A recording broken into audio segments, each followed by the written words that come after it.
కూడా పెద్ద ఎత్తున చేస్తుంటే కూడా ఏదో ఇంకా తొందర బాడీ నుంచి కదలటందుకు వరకు ప్రయత్నాలు. తర్వాత మన భవిష్యత్తులో ఎంత వస్తుంది వాళ్ళు నిజంగా కూడా చెప్పేది ఏమంటారంటే 50,000 ఇస్తాం సమాజ ఖర్చులకు, లేదు తీరా అంటే 1,00,000 రూపాయలు ఇస్తామంటారు. ఒక మనిషి విలువ ఈరోజు చనిపోతే 1,50,000 అంగట్ల సరుకులాక పెట్టేటటువంటి పరిస్థితులు ఉన్నాయి. ప్రధానంగా ఇక్కడ జరిగిన మిస్టేక్ ఏంటంటే మంత్రి సీతక్క గారు పంచాయతీరాజ్ శాఖ మినిస్టర్ ఉన్నారు. గతంలో మేము సుందరయ్య విజ్ఞాన కేంద్రం హైదరాబాద్లో ఉపాధి కూలీల సమస్యల మీద ఒక రాష్ట్ర స్థాయి సదస్సు పెడితే మంత్రి సీతక్క గారు ఆ సదస్సుకు హాజరయ్యి ఎక్కడైతే కరువు పని జరుగుతుందో అక్కడ వాటర్ ఏర్పాటు చేసేది ప్రధాన బాధ్యత పంచాయతీ కార్యదర్శికి. పంచాయతీ కార్యదర్శికి సంబంధించినటువంటి దానికి నిధులు ఉన్నాయి. వాళ్ళు ఏమంటారు మట్టి బిందెలు పెట్టి పోయాలి, అక్కడ నీళ్ళు ఫిల్టర్ నీళ్ళు అందించాలి, కనీసం 4-5 డబ్బాల పెట్టి అయినా పంపించేయాలి. దానికి సంబంధించినటువంటి బిల్లులలో కూడా ఎంబీ రికార్డు చేసి పెడితే మేము ఇవ్వడానికి సిద్ధంగా ఉన్నామని చెప్పి నేరుగా మంత్రి సీతక్క గారు హామీ పోయిన సంవత్సరం ఇస్తే కూడా ఈరోజు ఏడాది దాటినా ఈరోజు పంచాయతీ సెక్రటరీలు ఏం చేస్తున్నారు, ఒక 40 మంది కూలీలు ఉన్న కాడ ఇద్దరికి మీరు నీళ్ళు తేండి మీకు కూలేస్తామని చెప్పి వాళ్ళ నీళ్ళు మోపిస్తున్నారు. ఇది ప్రధాన లోపం. ఈ విధంగా జరగడం వల్లనే ఈరోజు జరిగింది. అట్లాగే ఎండాకాలం పనులు సాగవు కాబట్టి ఇక్కడ ఉన్నటువంటి బావి నుంచి నీళ్లు కొనబోయి గట్టిగా ఉన్నటువంటి ప్లేస్లో కొంచెం నీళ్లు పోసుకుంటే ఎక్కువ మనకు కొలతలకు అవకాశం ఉంటుంది, గుంత తీయడానికి అవకాశం ఉంటుంది. ఎంత గుంత ఎక్కువ తీస్తే తర్వాత టెక్నికల్ అసిస్టెంట్ వాళ్ళు వచ్చి కొలతలు చేసుకుంటే మన కూలీ బాగా పడుతుంది అనే ఒక ఉద్దేశంతో ఈరోజు ఆమె నీళ్లు తెచ్చి అక్కడ ఉన్నటువంటి గుంతలకు పోయడం వల్ల జారిపడి ఈరోజు చనిపోయినటువంటి పరిస్థితి ఉంది. దానికి మెట్లు లేవు, ఎటువంటి భద్రత లేదు, బావి ఉత్తమ మట్టిలో ఉండి చెప్పులు అక్కడనే పడ్డాయి. అట్లే ఒక ఆమె చీర వేసింది తీయడానికి అక్కడ ఉన్నటువంటి లాగడానికి బాడీని, కానీ ఆమె పట్టుకొని కూడా జారిపోయి అక్కడనే చనిపోయినటువంటి పరిస్థితి ఉంది.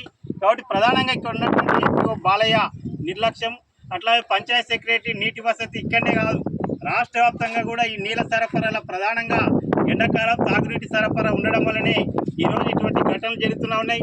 మొన్న పాలెంలో జరిగింది ఇటువంటి ఘటనని. అంతకుముందు తీలేరుల మరికెల్ మండలం తీలేరులో అయితే ఒక పెద్ద గుట్టకాడ ఉండి మధ్యాహ్నం భోజనం చేస్తుంటే కూలీలందరూ కూడా ఆ మట్టి పిల్లలలో కూడా కూలిపోయి అక్కడ 6 మంది చనిపోతే 11 మంది చనిపోతే మనం యూనియన్కి వెళ్ళి పోయి మంత్రి సీతక్కను అందరినీ కలిసి అప్పుడు వాళ్ళకి 5 లక్షలు ఎగ్రేస్ ఇవ్వడం జరిగింది. ఇందిరమ్మ ఇల్లు ఇప్పించడం జరిగింది.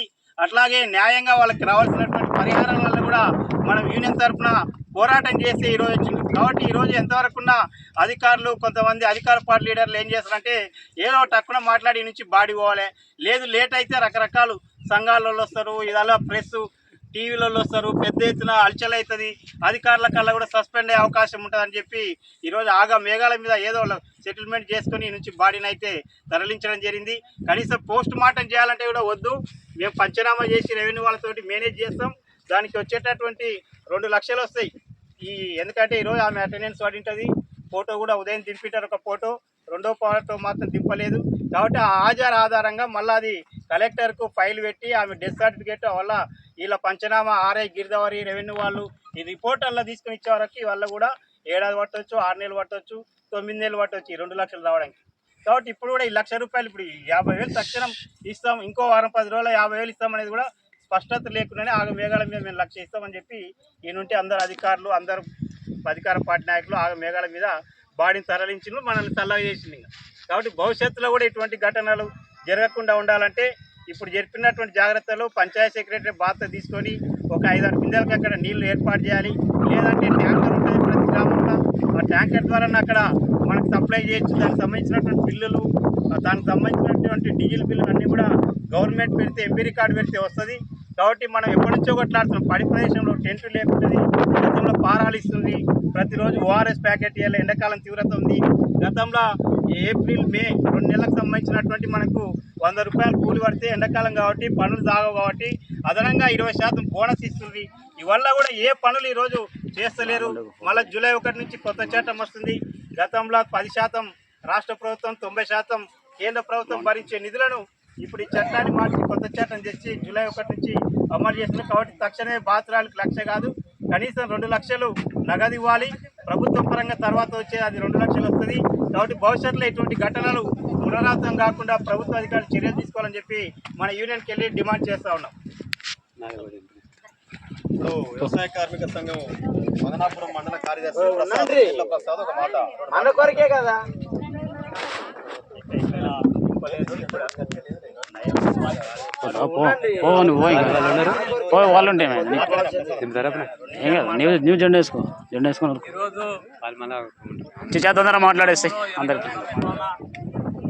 కూలీలు చేసినటువంటి పనికి దాదాపు అంటే ట్యాంకర్ పెట్టి గుంతలకు నీళ్లు పోసుకునే పరిస్థితి ఉండేది. ఇక్కడ ఉన్న అధికారుల నిర్లక్ష్యంగా ఆమె తొందరగా వారికి అని చెప్పనేసి నీళ్లు పోసుకుంటే బాగుంటుందని ఉద్దేశంతో పోయింది. ఆమె దురదృష్టవత్తు అక్కడ ఉన్న బావి కూడా బాగలేదు, కాలు జారి అందులో పడి చనిపోయింది. కానీ ఈరోజు ముఖ్యమైన పరిస్థితి ఏంటంటే అధికారులు దులుపుకొని పోతున్నారు కాబట్టి ఇటువంటిది రాకూడదు, ఒకసారి చూడాలని చెప్పారు.